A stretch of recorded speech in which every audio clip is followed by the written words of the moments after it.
trago da minha igrejinha a saudação para vocês. Lá eles sabem que eu estou aqui e estão orando por mim também ali. Eu peço que vocês também, nas suas orações, não esqueçam daquela igreja, uma pequena igreja, um pequeno rebanho, mas muito querido nosso. Meus irmãos, abramos, pois, as nossas Bíblias na segunda epístola de Paulo aos Tessalonicenses, no capítulo 3, nós vamos ler do versículo 1 até o 5º. Segunda epístola do apóstolo Paulo aos Tessalonicenses, capítulo 3, do versículo 1 ao 5º.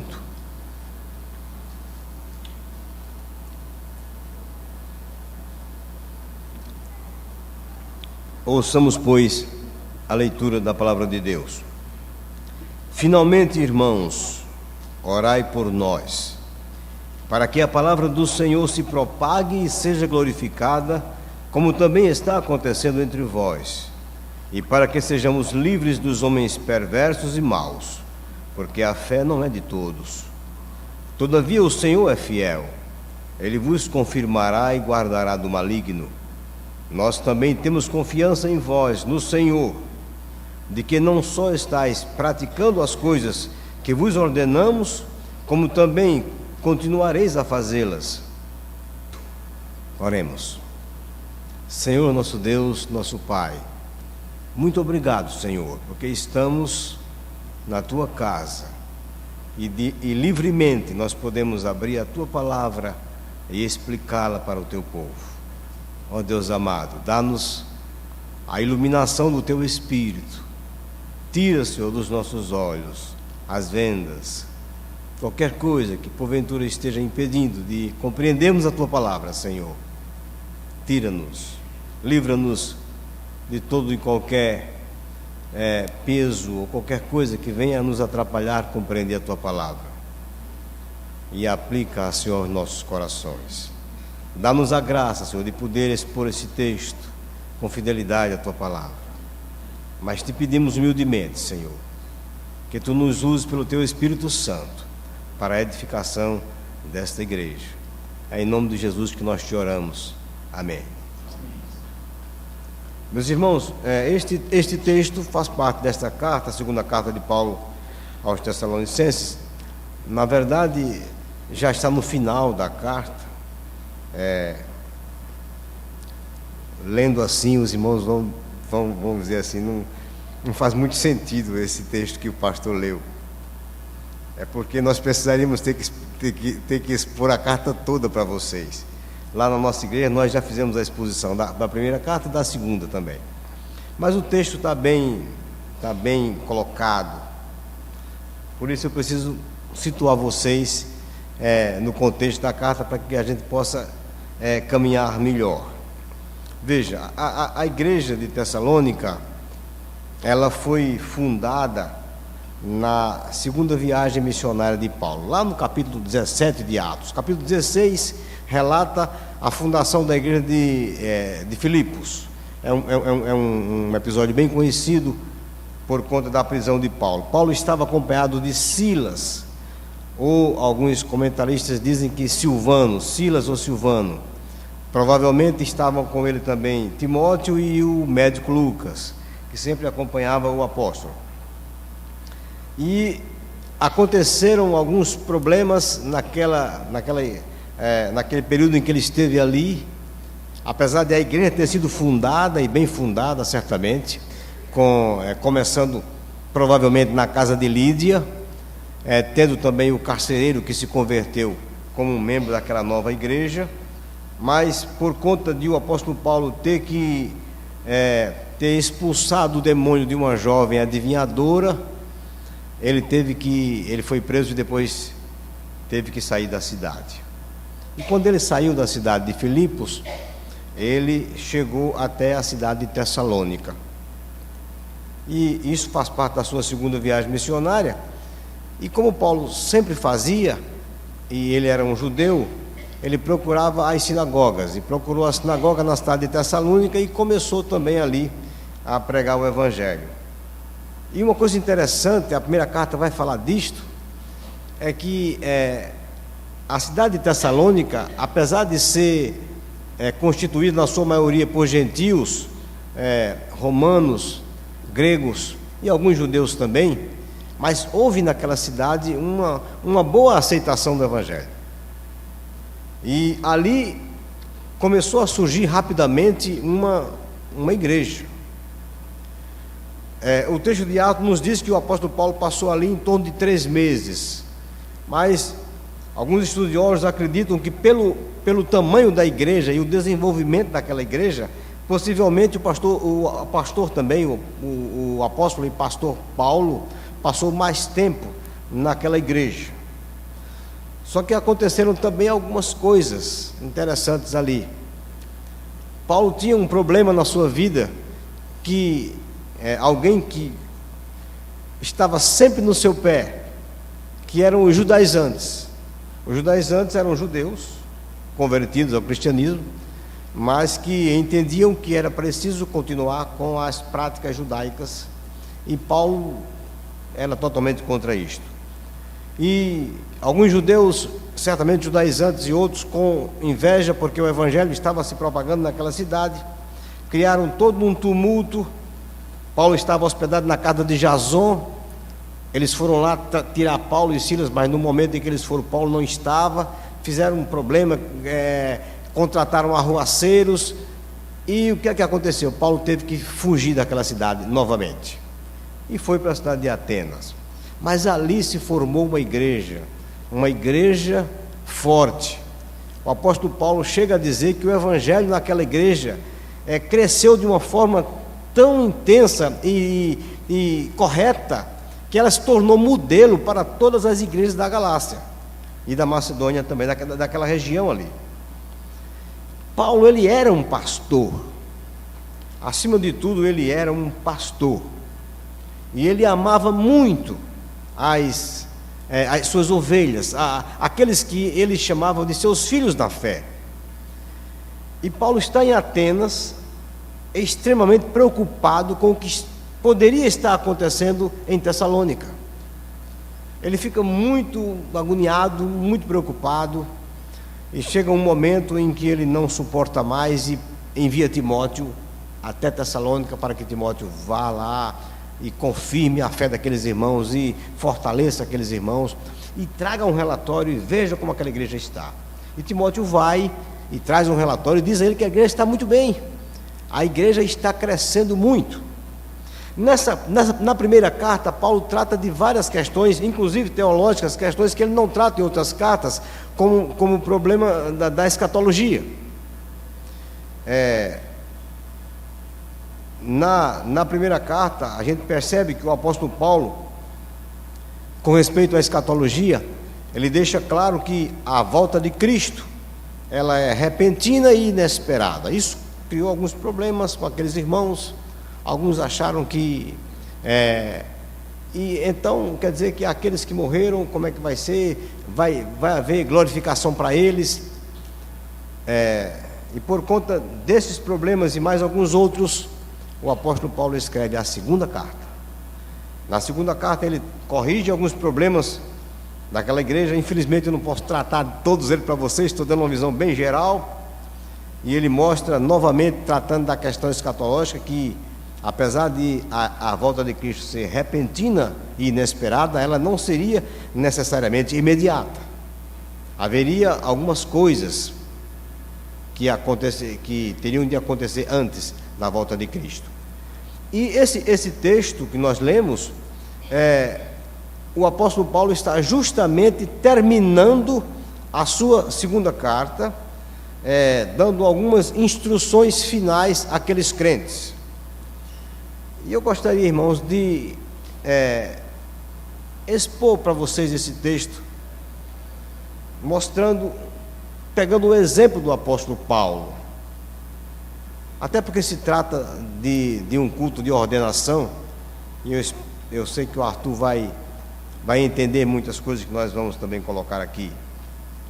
Conquanto Cristo seja o nosso modelo principal, O modelo que nós devemos seguir, certamente, irmãos, não há outro, é Jesus Cristo mesmo. O apóstolo Paulo é também um modelo para nós pastores e as suas igrejas, um modelo para a igreja de Cristo hoje. Nós não podemos negar isto. O apóstolo Paulo, ele era um pastor profundamente interessado nas suas ovelhas. Nós vamos ver em várias das suas cartas ele dando graças a Deus pelos crentes, mencionando-os sempre em suas orações, desejando com muita ansiedade vê-los, encorajando-os, elogiando-os algumas vezes, mas sempre mostrando que eles estão debaixo da soberania de Cristo. O apóstolo Paulo era um homem que realmente se doava pela igreja, por aqueles que eram seus filhos na fé. Demonstra muito tato ao admoestar os crentes, mas nunca tinha medo de fazer valer também a sua autoridade.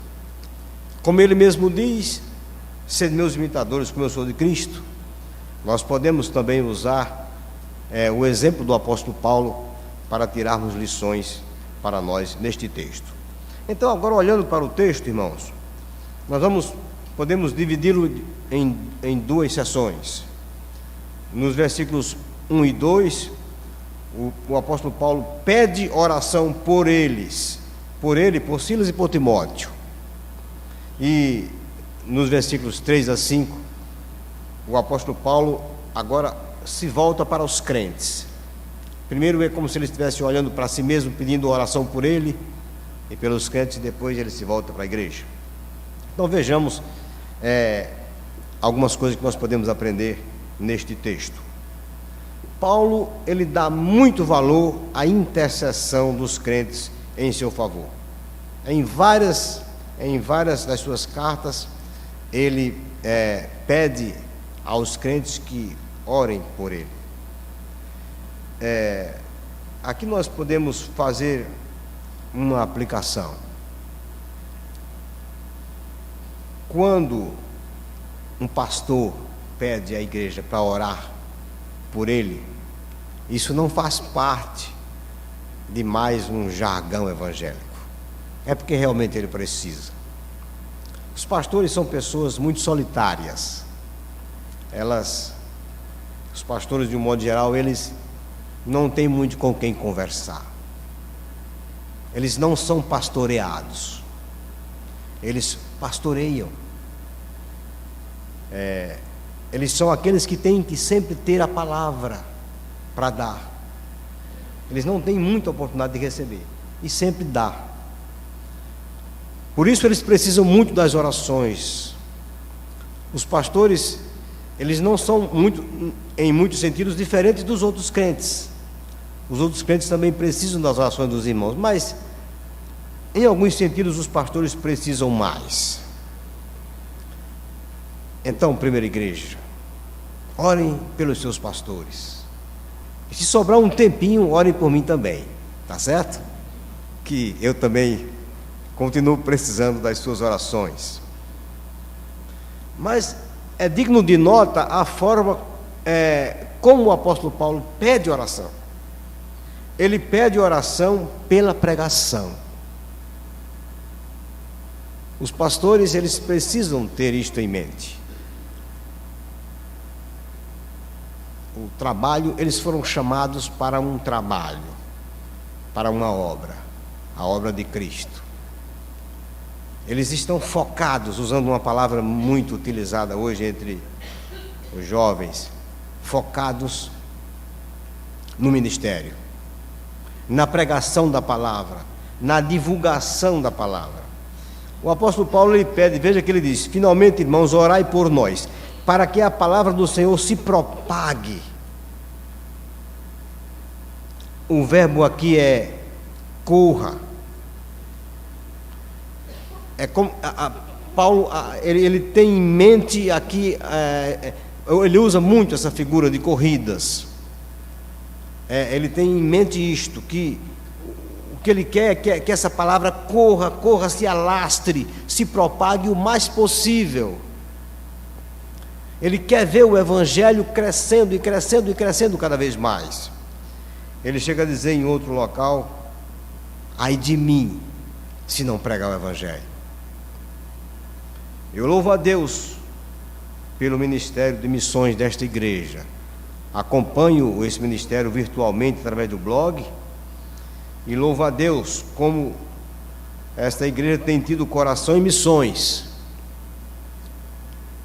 Um pastor que não tem o coração em missões, talvez precise refletir se de fato ele foi chamado pelo Senhor. A igreja de Nazaré é fruto do ministério de missões. Inclusive já tem lá o seu pastor, que hoje será ordenado. Ore para que a palavra se propague. Interessante, ele não pede para que orem por ele, para que ele consiga alguma coisa, algum bem material na sua vida, mas ele pede essencialmente pelo evangelho. Mas ele vai um pouco mais além.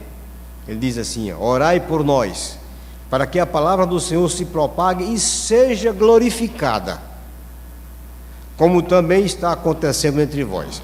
Ele sabia que a palavra de Deus estava sendo glorificada na vida dos tessalonicenses. Mas o desejo de Paulo era que essa palavra fosse glorificada em toda aquela região, em todos os lugares.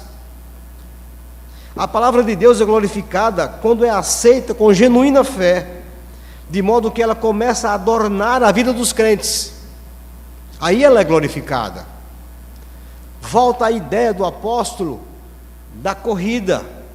É como se a palavra de Deus estivesse correndo, participando de uma corrida, e no fim ela recebesse a coroa de glória, glorificada. Essa é mais ou menos a ideia do apóstolo. Ele quer ver a palavra de Deus sendo propagada sem empecilhos, irmãos. Isto faz parte de um coração de pastor, de alguém que de fato foi chamado pelo Senhor e tem a pregação da palavra, o apego à palavra como sendo algo imprescindível à sua vida. No nosso boletim, o boletim da nossa igreja desta semana, nós traduzimos um texto de um escritor do século 1872, reverência à palavra. Vamos ler só um textinho aqui pequeno.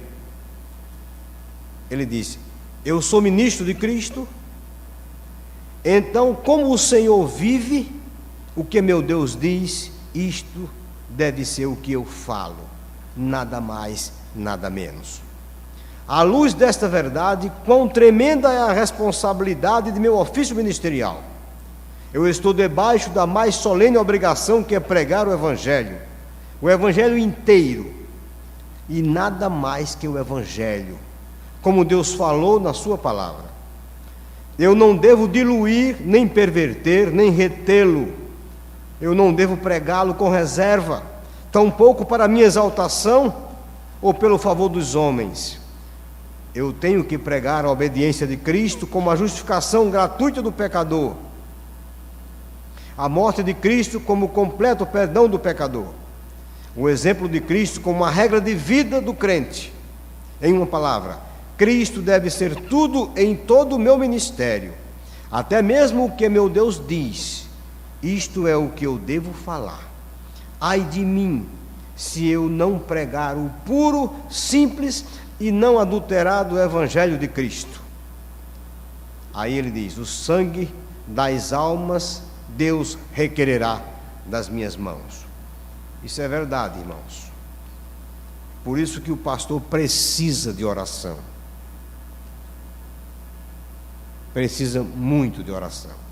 A responsabilidade que pesa sobre ele é muito grande. Mas ele pede oração por outra coisa. Ele pede oração por livramento de homens perversos e maus.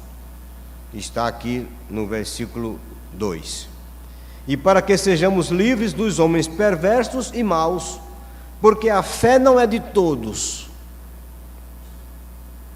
Infelizmente, na igreja também, claro, no caso aqui, o apóstolo Paulo estava se referindo àqueles judaizantes que perseguiam-no o tempo todo. Foi justamente por causa dos judaizantes que o apóstolo Paulo escreveu a carta aos Gálatas, porque é como se o apóstolo estivesse edificando e alguém estivesse tentando destruir.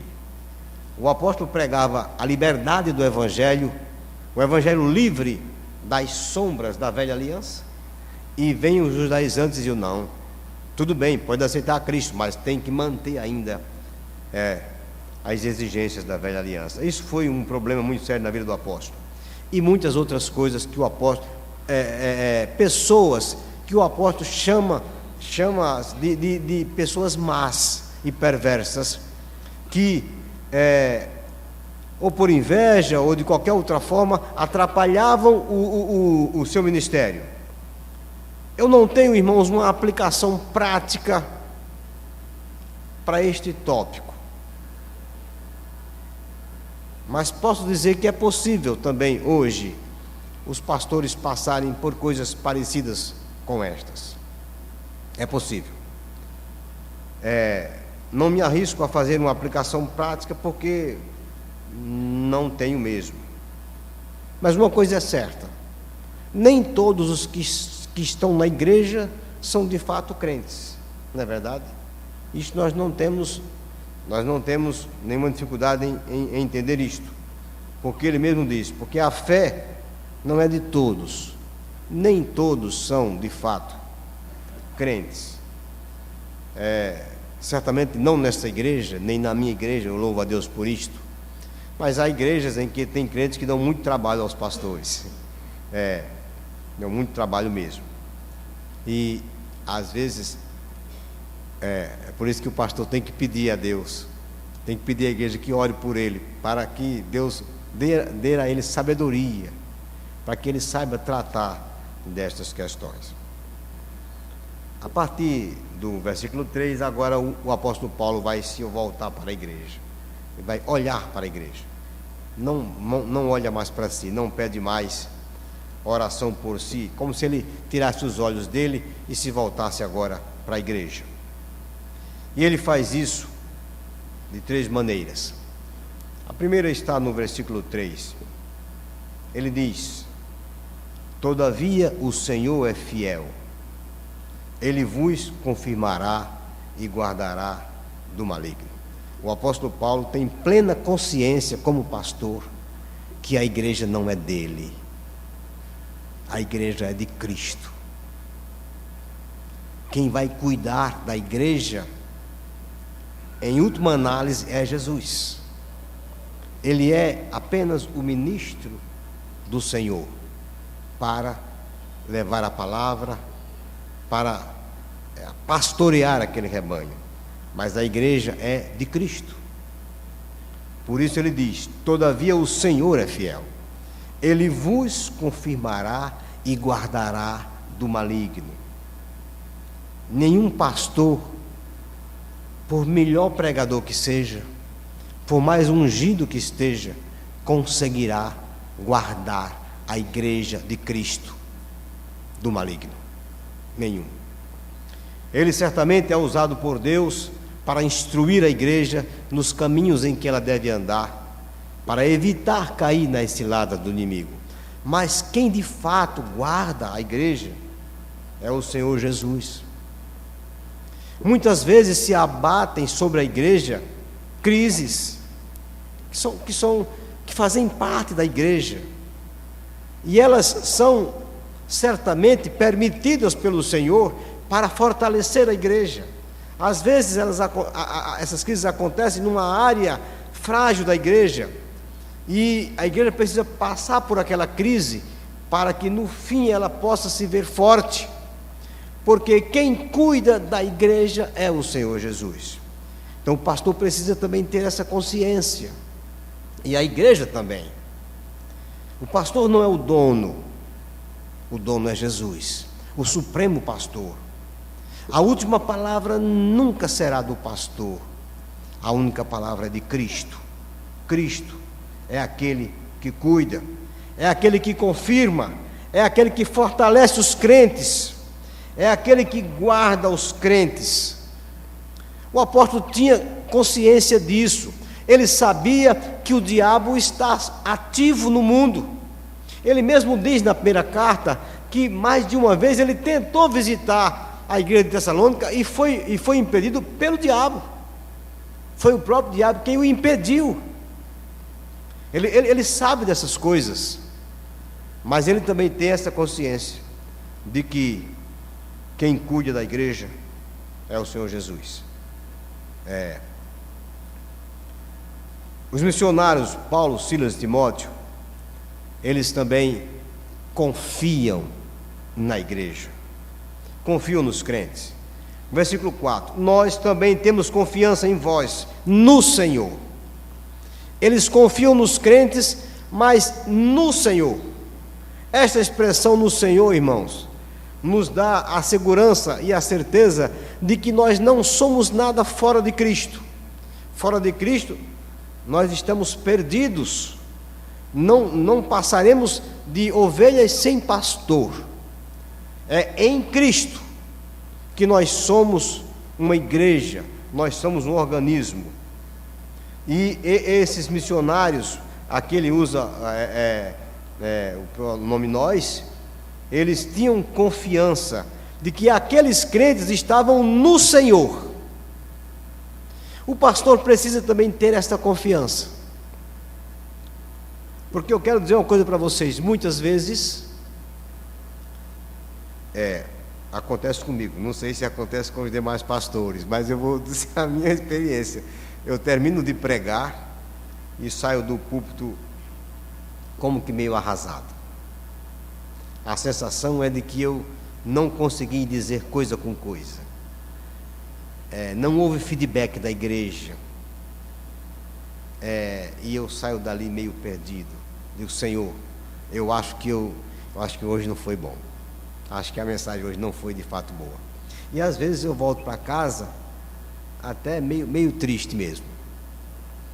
Mas eu preciso confiar que aqueles crentes, eles estão no Senhor.